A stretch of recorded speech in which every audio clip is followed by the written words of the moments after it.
Hello, all right, hello, Ethan. I found your movie "God Is a Bullet" to be very harrowing and compelling. What Okay. was the experience like for you? Um, I have daughters, four daughters and a granddaughter. Hmm. So, I wanted to be a part of something that was savage and brutal and that my kids would never watch. And, but like there were some things that were very, very difficult for me. Like there is a scene where I am physical with a young girl. Oh, I Um, remember that. and it was really hard for me to do because it had to appear that I was hurting her, and it was really hard for me to do. So we shot that a lot because I kept being told, like, we can see you being gentle. You can't be gentle. Right. And we had stunt guys coming in and showing me, no, you do it like this and really do this. And Uh, I had her looking at me going like, you're a big tough guy and I'm tough. She's Australian in real life and she's hmm. wonderful. And she's like, I'm tough. I can take this and stop being easy on me. And you had me going like, but I can't, I don't Yeah. want to hurt you. Right. Um, Right. and so hopefully, I never saw it, but we shot it so much and they were happy with what we got. So hopefully it looks like I'm being vicious and hurting her, but I that was honestly the hardest thing for me to shoot. Fair enough.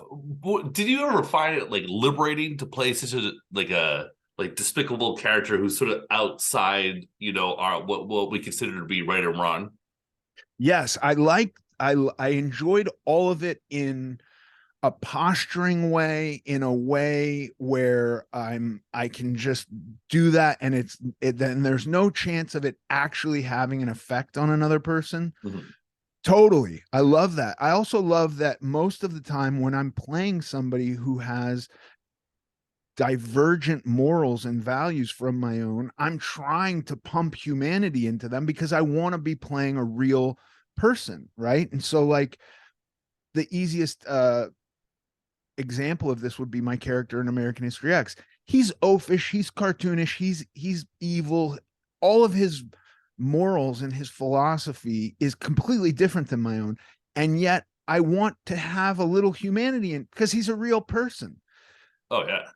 Gutter, on the other hand, is navigating life going, I am evil. I want no humanity. I'm not nice. You know what I mean? So it was Right. Right. actually hard to get all of that out of him and not let that peek through. I hope I did it. I don't know if I did it. I hope there's none of who I consider myself to be that shines through.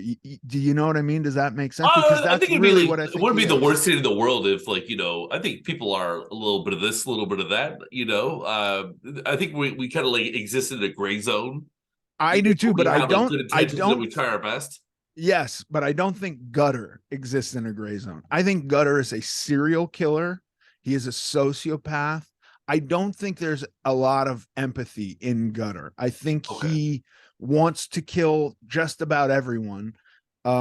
And so, yes, I do think most people exist in a gray zone. I think that Uh-huh. there's no absolute good or evil in people, but I Yeah, think yeah, Gutter's intention is I want to be absolutely evil, yeah, yeah. I don't which know is how. tough. It's tough, Right. Yeah. Tell me about the tattoos though. They were really cool. Yeah. Definitely added into the vibe. Were they reapplied every day or did they last for a little bit? Tell me about that. They were mostly reapplied every day. Uh, There would be some days where a particularly long, brutal day where we're going right back into shooting the same stuff the next day where they would say, like, can you keep them on tonight? The problem with that is like you lay down, you sleep, you shower, some of it comes off, and then you go in and you spend just as much time having them touched up all right, as right. you do having them applied. The only thing you're saving is the amount of time it takes to actually thoroughly take them off. That takes just as long as putting them on. So you can save some hours in the day by leaving them on.